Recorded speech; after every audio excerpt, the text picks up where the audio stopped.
Testing 1, 2, 3.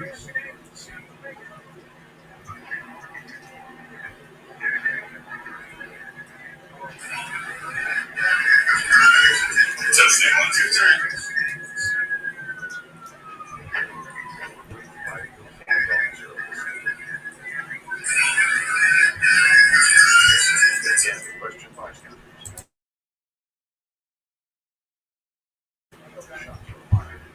What's up, everybody? How's everybody doing today?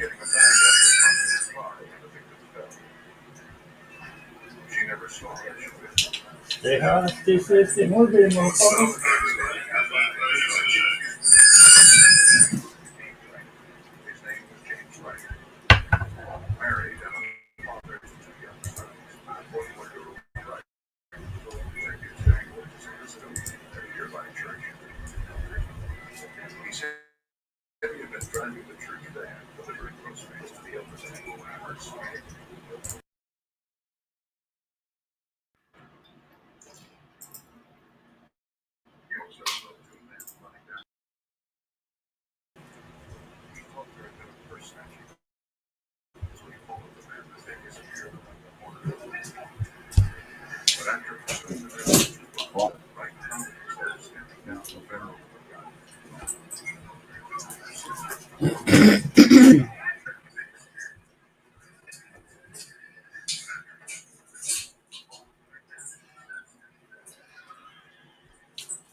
Ow! Kelly! Come here. What's up, baby? Come here. Come here. You really? You gonna stay on my back? That's awesome. She's a beautiful, beautiful thing.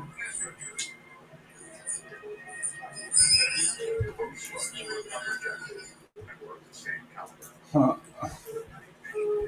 What you call it? Nose. Where's your toy? Mr. Play. Good morning, everybody. How we doing? There I am.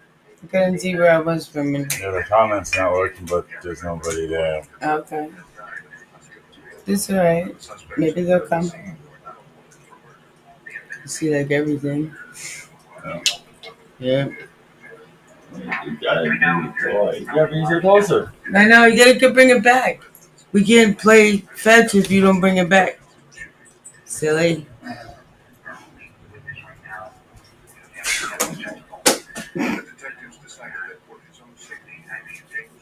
That's a crazy throw.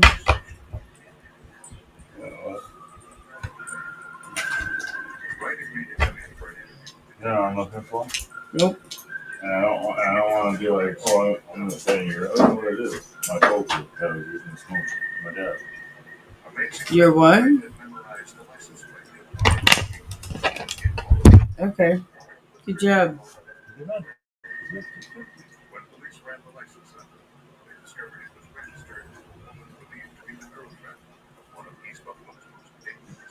Sometimes I check the audio, so every time I check it on my phone, it messes it up. It's only me checking. Yeah.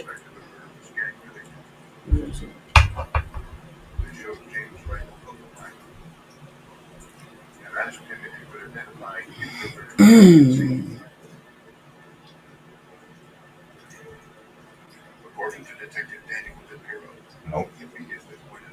No, that's the one I can't go live on.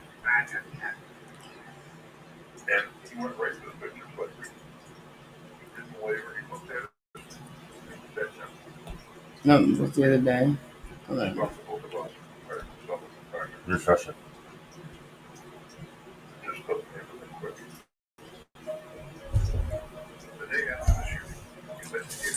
If it does not say live here, then come right to my account. Yes, darling, I know. That means don't click on things. Well, I click on things if I want to click on things. Oh, I'm okay to help you, but... Don't worry, I can't fucking play Facebook apps. Well, because my Facebook app is right... Yep, don't worry. There we go. Yep, don't worry about it. Alright. So, oops. My memory, no thank you. Someone losing your phone now and refreshing this to let you know people are alive. So all your apps are on sleep mode. That's why you don't get notified when someone messaging you.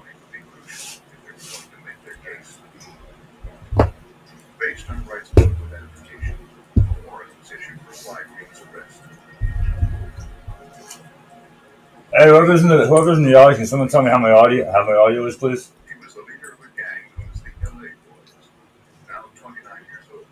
I don't know what I'm doing.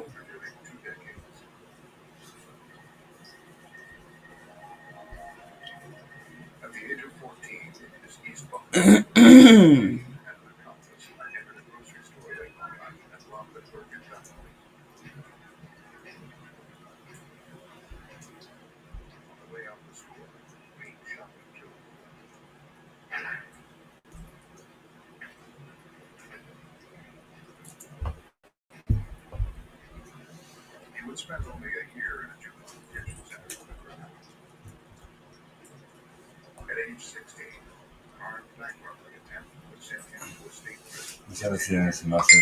See if you get it.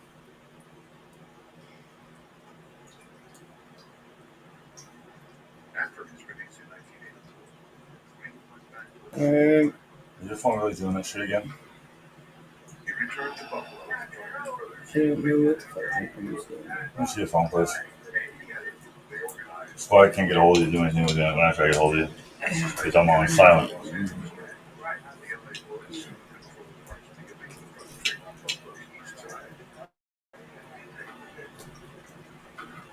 As the violence increased, East Side residents became more fearful. Violent crimes were becoming commonplace. Investigators were finding records to solve.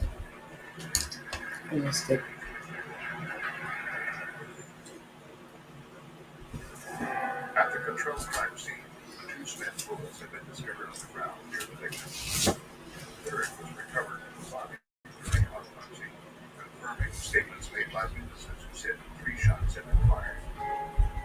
Forensic firearms experts examined the bullets using a stereo microscope. Tests indicated the bullets that killed Metro were all 41 caliber, most likely fired from Smith & Wesson revolver. But the gun had not been found. Detective Sergeant Daniel Finch was part of the evidence collection unit that processed the crime scene.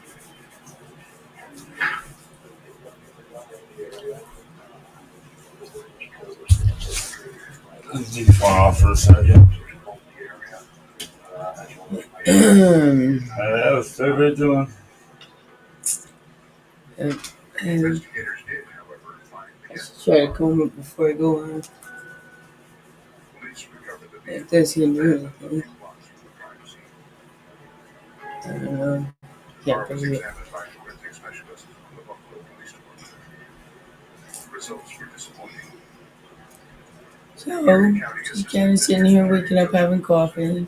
This made the eyewitness testimony of That's about it. I'm probably get motivated to go outside here soon. Putts around the camper. Yep.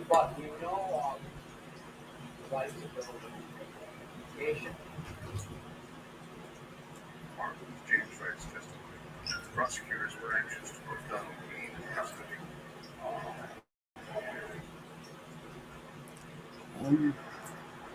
Any murder is a mortal tragedy, but to murder your own mother reflects a particularly callous and degraded individual. I realized he was not my brother. He was a monster. She hated him. You would kill him. You get caught. Had the capacity to become a serial killer on a scale that is difficult to imagine. We know what happened because the videos tell us what happened. I'm gonna do that. Turn it back on now. When it comes to the feud, if you built a love shack, what would you be sure to have in it? You either nail it Hey, man. A nice hot tub. or fail it. If you built a love shack, what would you be sure to have? Oops. And then chicken. Kitchen, I'm sorry, kitchen.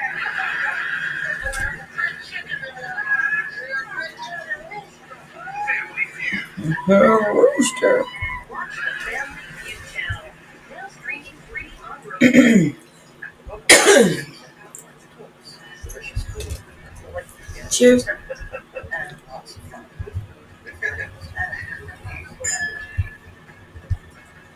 Watch free.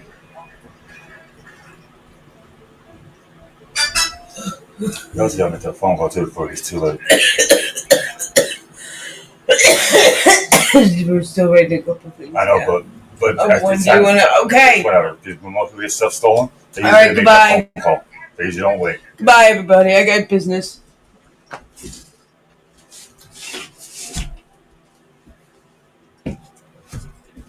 I'm glad they could take advantage. I'll take pictures. That shows you everything you know is gone. You know it's stolen. We're talking about it.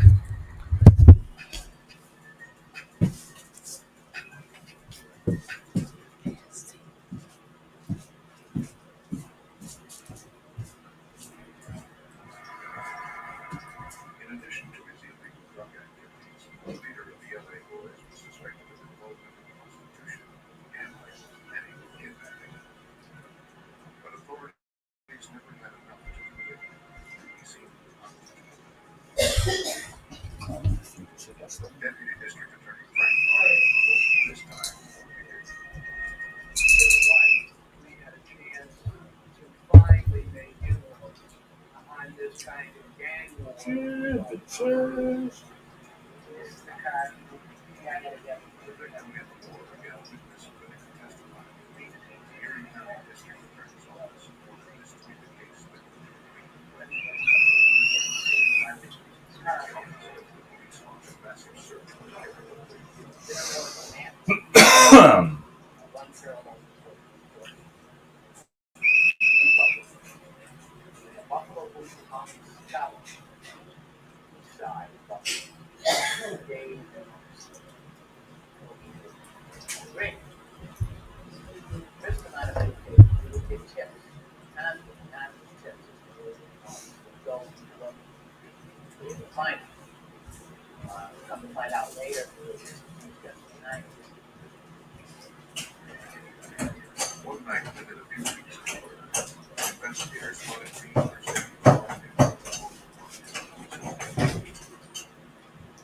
detectives stayed out of the house.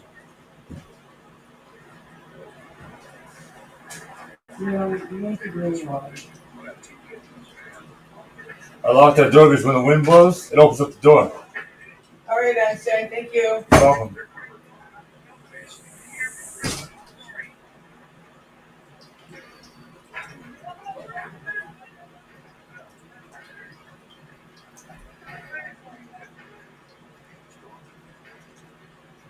I'm coming for you, kitty, Mike.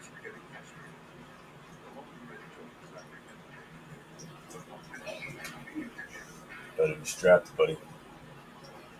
Prosecutors feared that Sly Green's reign of terror would continue.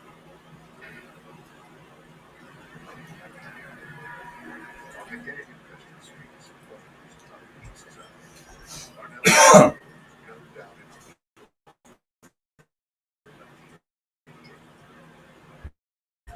he said witness members of had eyewitness to the murder. James Russell, the church janitor, had picked notorious gang leader Sly Green out of the fire the day of the shooting. Months after Cottrell's murder, investigators still haven't followed him. As the manhunt continued, first precinct officers were briefed on Sly Green and the area, with information only from the dozens of case files.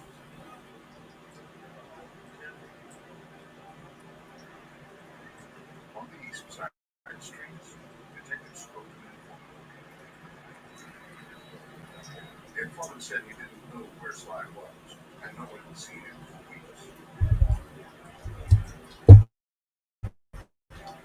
But the informant said Cottrell's murder was an accident. Cheers. Cottrell was involved in another traffic incident. His murder was the latest in a series of killings that dated back for several years. The string of killings began in 1986. A young man named Bill Monday was shot to death in his business hideout.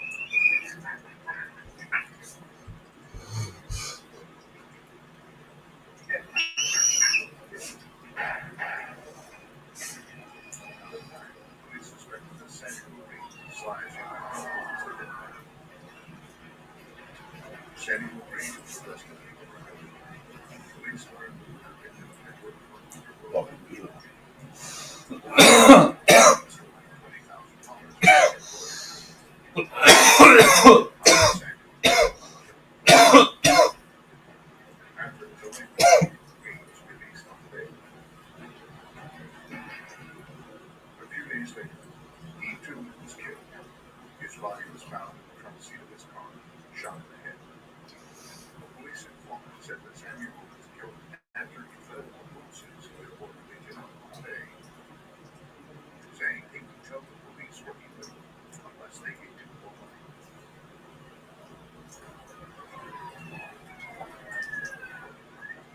The investigation revealed that Samuel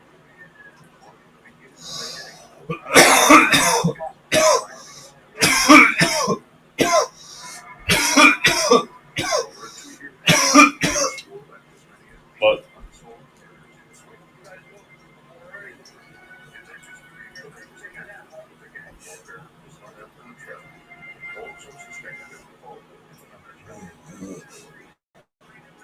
the latest murder suspect was Sly Lee.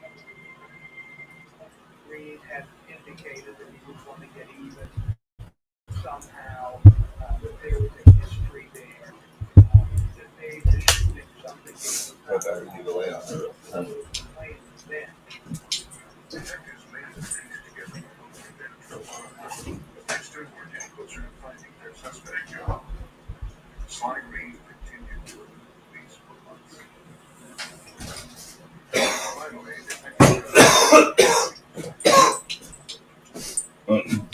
now I'm taking a piss.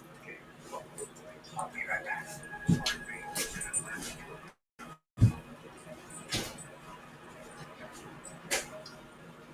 Authorities in Buffalo actually proposed to the FBI. Assistant District Attorney Joe Cruiser determined to bring Reed to justice. Eventually, there was a lot of information developed by then, and the Buffalo police were able to track down how the fast food restaurant in Georgia.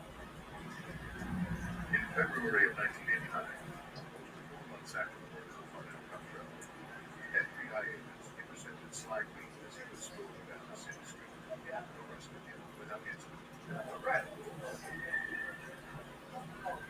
notorious Sly Reed was finally in custody. The leader of the LA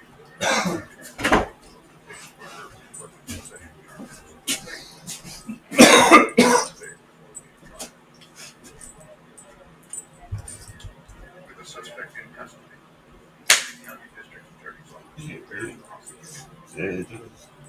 Whoops, there it is. Whoop, whoop, whoop. Here's a witness. Everybody.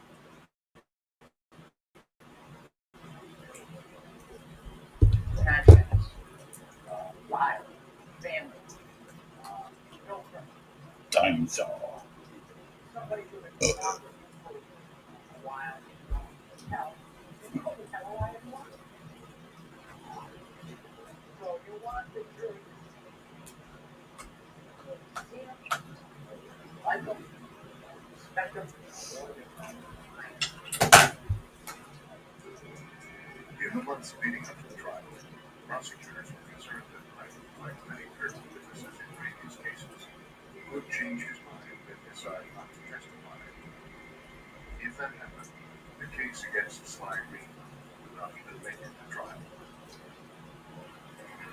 Late in August 1989, 6 months after Sly Reed's arrest in Atlanta, James Wright contacted the district attorney's office. He had startling news. Wright explained he had been repeatedly threatened by their organization. No member of Sly Reed's gang. There had been several attempts made on Sly Reed. Somehow, the LA boys had found out the identity of Sly Reed's key witness.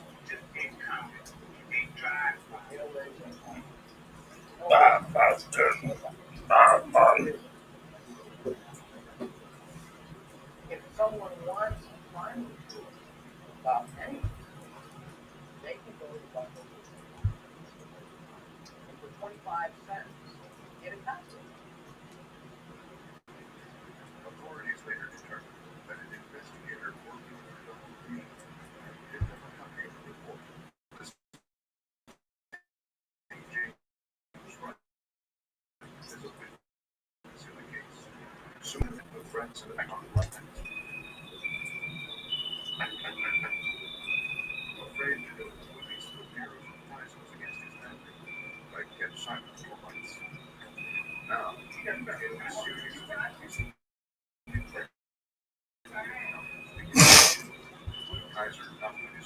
Kaiser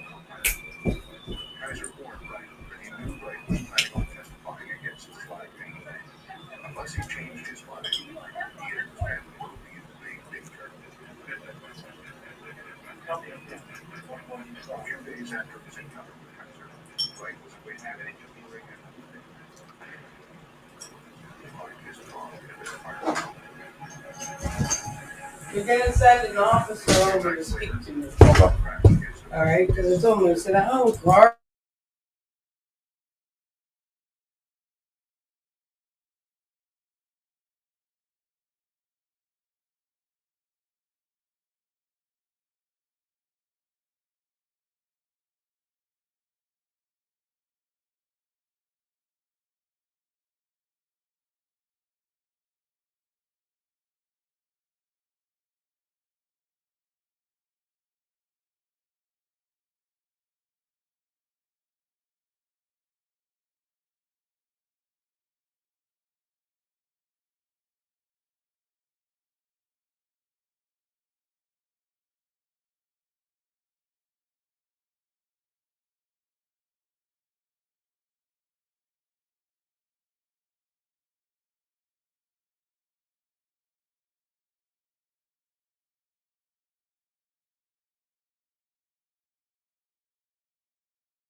Hey, good looking, what you been smoking?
Then, on the morning of August 28th, Wright was driving his wife to work. Near the Mississippi Track Line,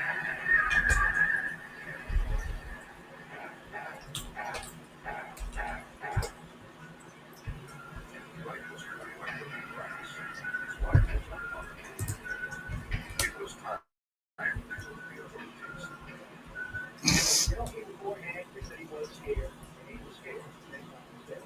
But he was angry. He was angry that they were trying to do that to him. He was angry about how it upset his life. He was angry at me because somehow he knew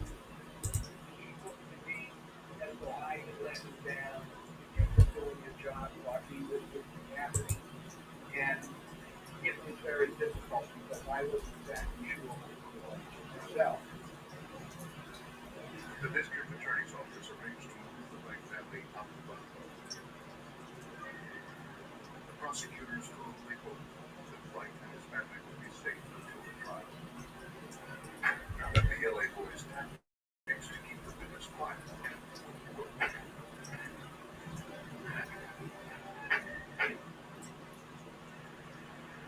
Prosecutors in Buffalo were preparing for the murder trial of Sly Green, the suspected shooter in the 1988 murder of Larnell Cantrell.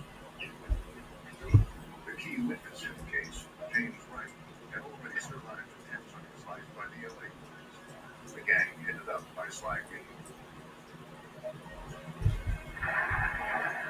The Wright family was relocated to a relative's house at an undisclosed location outside the city. But soon, police learned that the Wrights were still taken. According to an informant, Wright's location had been leaked, and members of the LA boys were out to kill the witness who even testified. We were getting information from a couple of different sources that they had put teams out to court. A team of trips out of Los Angeles to another group supposedly Buffalo had a contract out. Days after they were put down, police discovered the gang's plan and relocated Wright and his family to a hotel. Citing the attempts made on the lives of James Wright and his family, prosecutors petitioned the court for the earliest possible trial date. The judge agreed, and an early trial date was set. The defense also petitioned the court to disallow Wright's testimony. Again, the judge ruled in the prosecution's favor. What's it done? The rulings were victories for Assistant District Attorney Joseph Cruz. Well, James White's testimony, Sly Green was indicted, doesn't go to trial, doesn't get convicted. It's that simple. Without James White, we have no prosecution. Sly Green was represented by one of the top defense attorneys in Buffalo, Paul Cambria. I believe that Donald Green did not murder his individual. Obviously, someone was murdered, they were murdered for a purpose. Probably did have to do with the drug trade that was going on the east side. It just wasn't Donald Green. To secure an acquittal, the defense would have to destroy James Wright's testimony on the stand.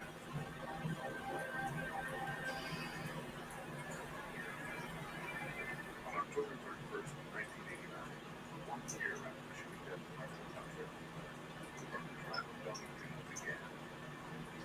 Security at the Erie County Courthouse was at an all-time high.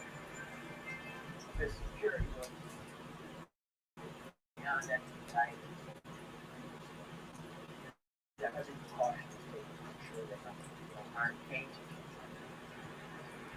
Snipers were placed on a roof overlooking the courthouse.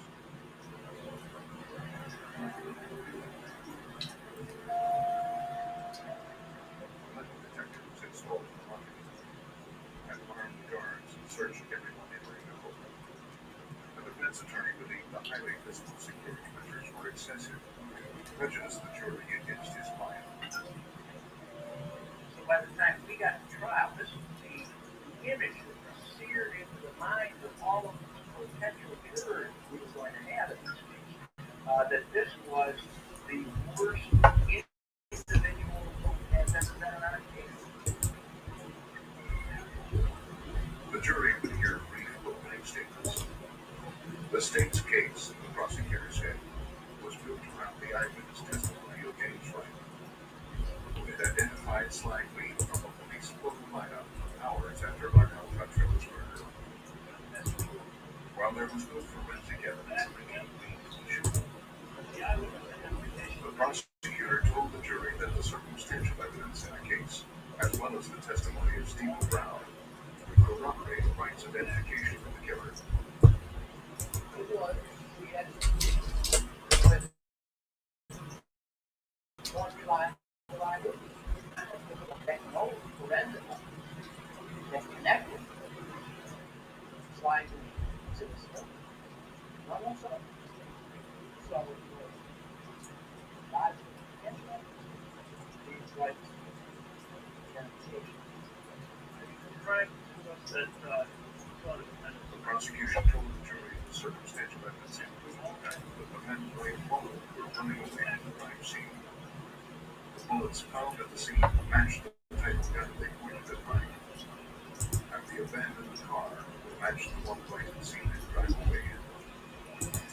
In opening statements of the defense, Green's lawyer emphasized to the jury that there was no direct evidence linking his client to the Trout's murder, and that James Wright's identification was wrong. Eyewitness testimony, the attorney explained, is very unreliable. You read about the paper? Well, we knew that it was going to be an eyewitness case. It would be a matter of eyewitness identification. And unfortunately, the public at large thinks that eyewitness identification is a very reliable kind of way to identify people. But it's probably the most reliable. And so it's kind of where you realize that unreliable testimony, but you also realize the perception by people in general is that, when somebody says that's the man, that they really know what they're talking about. If you think about it, how many times have you thought that you saw a friend of yours who you've known your whole life, and you look at them on the shoulder and they turn around and it turns out to be a total stranger and you're embarrassed. But just prior to that path, someone would have asked you to bet everything you own on whether or not that was the person. I'm sure you would have said it was. And the problem is that eyewitness identification is very unreliable. But that was the whole point of this case.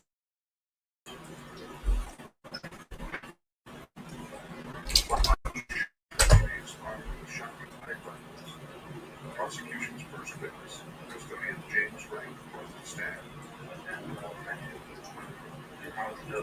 For the first time since the day Lionel Butler was shot, Wright found himself face to face with Donald Sly Lee. Wright's testimony to the conference, under direct examination by the prosecution, told the jury what he witnessed the day the shooting. Right? Hey, John Doe. Wondering what I'm doing, trying to fix comments, trying to make the comments pop up on my thing. I see comments down here. Hey, type something for me, buddy, please. Just as they were getting into the car, one of the men pulled back. Wright bounced out of the car.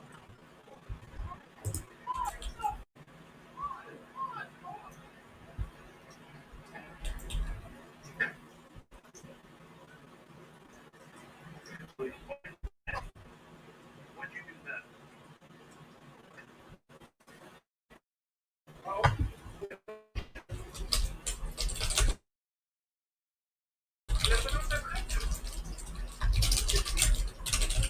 Stand at me, and I'm staring at him, and I'm still staring at him. Don't you call me another father. And I would just sit there saying to myself, I'm going to remember this day for the rest of my life. When you say he had a gun on you,